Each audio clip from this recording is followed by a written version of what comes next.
واہ واہ۔ تکلف میں یہ نہ کہہ سکے کل آنا تو تم کہہ دینا آگے بڑھ کے حضرت کل آؤں گا انشاءاللہ آپ سے پوچھنے کے لیے، یہ تم ہم کے لیے آسانی پیدا بہت کر اچھا ہے دینا۔ حضور، واہ واہ واہ۔ جواب تو آنا چاہیے، تھوڑی سی محنت یہ بھی کرے، تھوڑی سی محنت تم بھی کرو، سبحان اللہ سبحان اللہ۔ کیونکہ یہ دولت ہے، علم دولت ہے، وہ جو کوئی ڈاکو، کوئی ڈکیت، کوئی چور تم سے چھین نہیں سکتا۔ بے شک بے شک۔ یہ وہ دولت ہے جو بانٹنے سے بڑھتی ہے، ہر دولت دنیا میں بانٹنے سے گھٹتی ہے، صرف علم ہی وہ دولت ہے جو بانٹنے سے بڑھتی ہے۔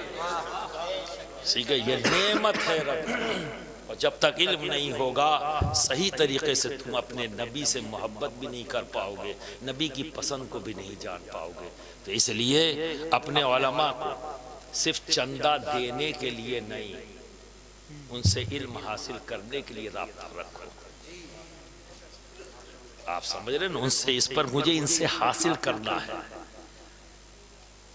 تو آپ ان کو وقت دیں، ان کے پاس جائیں، بیٹھیں، کچھ وقت لیں کہ حضرت 5 منٹ 10 منٹ ہم لوگوں کو دیجئے، ہم آنا چاہتے ہیں، کیونکہ وہ کنواں ہیں، آپ پیاسے ہیں۔ تو اچھی بات کیا ہے، کنواں آئے پیاسے کے پاس یا پیاسا جائے کنویں؟ پیاسا جائے ہے نا؟ اور یہ ذمہ داری آپ کی ہے، یہ عزت آپ کو اپنے علماء کو دینا ہے۔ پیاسے بن کر ان کے پاس جائیے، ایمان کی یہ کنواں ہے، یہ سیراب کر دیں گے میری پیاسی روح کو۔ سبحان اللہ سبحان اللہ۔ میرے دماغ پر جو بادل ہیں سیاہی کے، وہ یہ روشن کر دیں گے جب میں ان کی صحبت میں بیٹھوں گا، علمی گفتگو سنوں گا۔ تو علم نور ہے جو دماغ کو روشن کر دیتا ہے۔ سبحان اللہ سبحان اللہ۔ برادران ملت اسلامیہ، اللہ نے اپنے حبیب کو، اپنے محبوب کو جو اس جہان میں بھیجا، رحمت بنا کر بھیجا، سب کی ضرورتوں کو پورا کرنے والا بنا کر بھیجا، اور یہ ضرورت پورا کرنے والا جو آیا ہے، اس نے پورا ایک نظام قائم کیا، جی ایک نظام قائم ہے، جس نظام کے تحت ہم اور آپ زندگی گزار رہے ہیں۔ اس نظام سے بغاوت نہیں ہو سکتی، ٹھیک ہے؟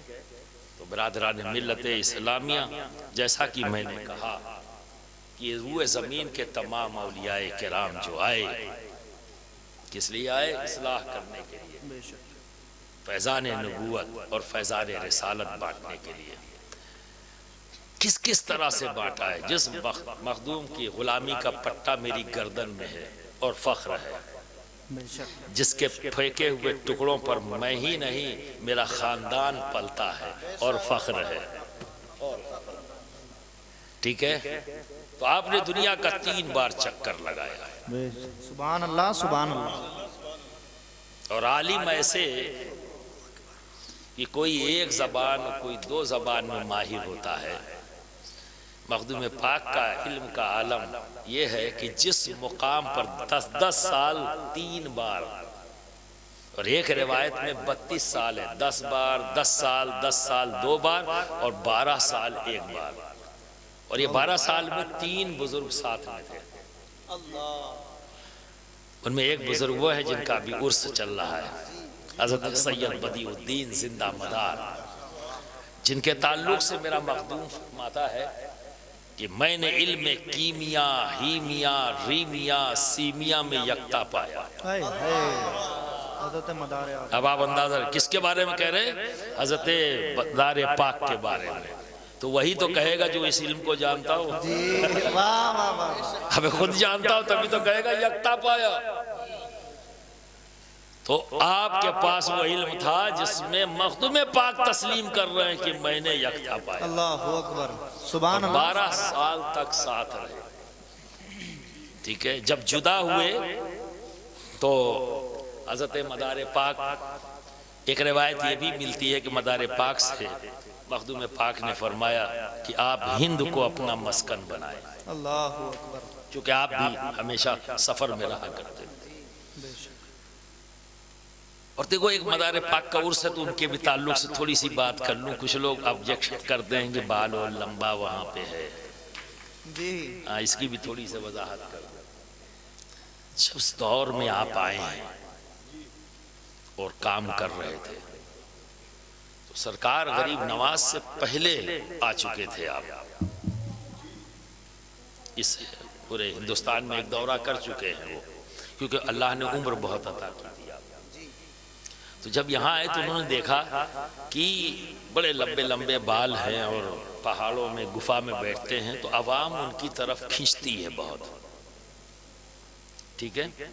اور کیا ہے کہ وہ حفظ دم جسے ہم کہتے ہیں، اور ہندی میں کیا کہیں گے اسے،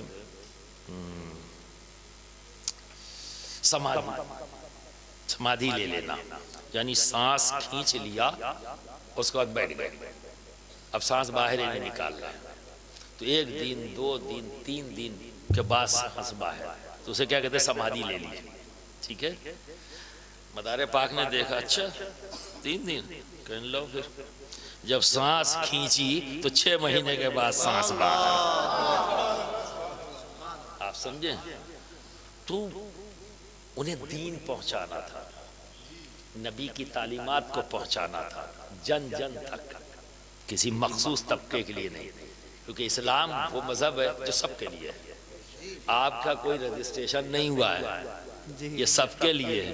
آپ کی ذمہ داری اس دین کو پہنچانا ہے لوگوں تک، عمل سے، زبان سے، ٹھیک ہے، کردار سے، یہ تمام چیزوں سے آپ کو اسلام پہنچانا ہے۔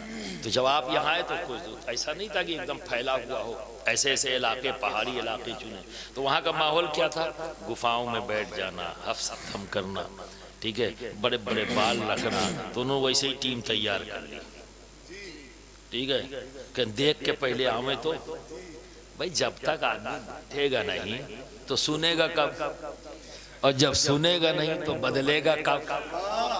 تو بدلنے کے لیے پہلی ضرورت کیا ہے، انسیت پیدا کرنا، ٹھیک ہے نا، اپنی طرف اٹریکٹ کرنا۔ تو اٹریکٹ کیسے ہوگا، جب ہم جس چیز سے وہ مانوس ہوں اسی طریقے کو ہم اختیار کر لیں۔ دین پہنچانا امپورٹنٹ تھا، اپنی ذات امپورٹنٹ نہیں، دین پہنچانا امپورٹنٹ تھا، اپنی ذات امپورٹنٹ ہے۔ تو وہی کہتے ہیں نا، سجنا کے ایک اشارے پر گھر بال لٹانا پڑتا ہے، جو بھیس سجن کو بھا جائے وہ بھیس بنانا پڑتا ہے، سمجھے نا۔ مسئلہ تو یہ ہے دین پہنچانا، کیا کہنا ٹھیک حضور، ہے۔ واہ واہ۔ اب وہ بات سمجھ میں نہیں آئی، خالی جٹائی نظر آئی، اس کے پیچھے کا مقصد نظر نہیں آیا، تو اول فول بکرے جی ہے نا۔ تو ایک ذات یہ، اب دوسری ذات آئی ہے، ایک سے تو یہ سبق ملا جن کا عرض ہے، اور دوسری ذات کون تھی ساتھ میں مخدوم پاک کے، وہ حضرت سید علی حمدانی، آپ کی وہ ذات ہے جو کشمیر کے اندر آپ آئے، اور آج کشمیر میں جتنے بھی مسلمان ہیں سب حنفی مسلمان ہیں، کون ہے، حنفی، حنفی، اور حضرت سید علی حمدانی شافعی تھے۔ یہ کیسے ممکن، جس کے ہاتھ پہ مسلمان ہوئے وہ شافعی ہے، جی ٹھیک ہے، اور سارے مسلمان حنفی ہیں۔ کیا کہنا، ابھی تو یہاں یہی بحث چل رہی ہے، ہائے ہائے، اکثر سننے میں آتا ہے، ابھی عجیب بات ہے بھائی۔ اب دیکھیے ہوا کیا کہ حضرت سید علی حمدانی سے پہلے ایک بزرگ آئے تھے، ان کا نام تھا بلبل شاہ، وہ حنفی تھے۔ تو کچھ لوگ آپ کے ساتھ جڑے اور ایمان لے آئے، اور حنفی مسلک کے مطابق، حنفی مذہب کے مطابق ان کی انہوں نے تربیت کی۔ اس کے بعد پھر آئے حضرت سید علی حمدانی، شافعی ہیں، لیکن چند لوگوں کو حنفی مذہب کے مطابق عمل کرتے ہوئے دیکھا، تو دو چیزیں ان کے سامنے ہیں، ایک مجھ سے پہلے جو آئے ان کی رعایت، ہائے ہائے، ان کا ادب، ان کے کام کو ترجیح دینا، ٹھیک ہے، اور دوسرا یہ دین کو پروموٹ کرنا، دین کی تعلیم دینا، دین کو پہنچانا، یہ ضروری ہے، مسلک ضروری نہیں ہے،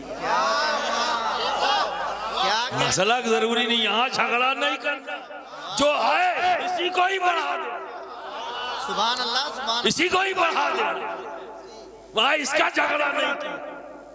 یہ کیا کہنا حضور، تو برادران ملت اسلامیہ، اچھا ہے حضور، بکراتیوں سے کام نہیں چلے گا، یہ معاملہ جب صاف ہے تو ساری حکمت عملی سامنے ہوتی ہے، یہاں جب گڑبڑ ہے تو صرف فتنہ آتا ہے، صرف فتنہ آتا ہے، کیا کہنا حضور، واہ واہ۔ ٹھیک ہے نا؟ تو یہ ہے ہمارے مخدوم کے ساتھی جن کے ساتھ آپ نے 12 سال عبادت ریاضت کیا اور سفر رہے اور نہ جانے کتنی کتنی نعمتیں آپ کو حاصل ہوئی۔ حضرت بدیع الدین زندہ مدار نے سلسلہ طیفوریہ میں خلافت محبت حضرت مخدوم سید اشرف جہانگیر سمنانی کو عطا کی، اور حضرت مخدوم سید اشرف جہانگیر سمنانی نے سلسلہ چشت اہل بہشت کی خلافت محبت حضرت بدیع الدین زندہ مدار کو عطا کی۔ سبحان اللہ سبحان اللہ۔ ٹھیک ہے نا؟ تو یہ محبت کا ہے معاملہ۔ یہ بزرگوں کا معاملہ کیا تھا؟ بھائی بھائی، میرے پاس یہ نعمت ہے، میرے بھائی کے پاس نہیں، مجھے دے دیا، اور میرے بھائی کے پاس یہ نہیں، میرے پاس یہ تو وہ ان کو دے دے۔ یہ آج کی سوچ ہے، یہ بڑے کی وہ بڑے، یہی کرتے رہو ترازو لے کے۔ ابے تو بنیا ہو کیا؟ مومن ہو یا بنیا ہو؟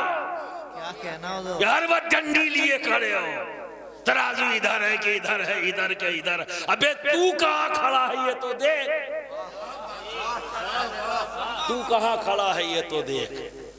تو برادران ملت اسلامیہ، سبحان اللہ، بچو بقراتیوں سے، بچو فتنوں سے، اپنے دل میں نبی علیہ نبی کی محبت پیدا کرو، اور اصحاب رسول کا تقدس کسی بھی حالت میں پامال ہونے مت دینا، بے شک۔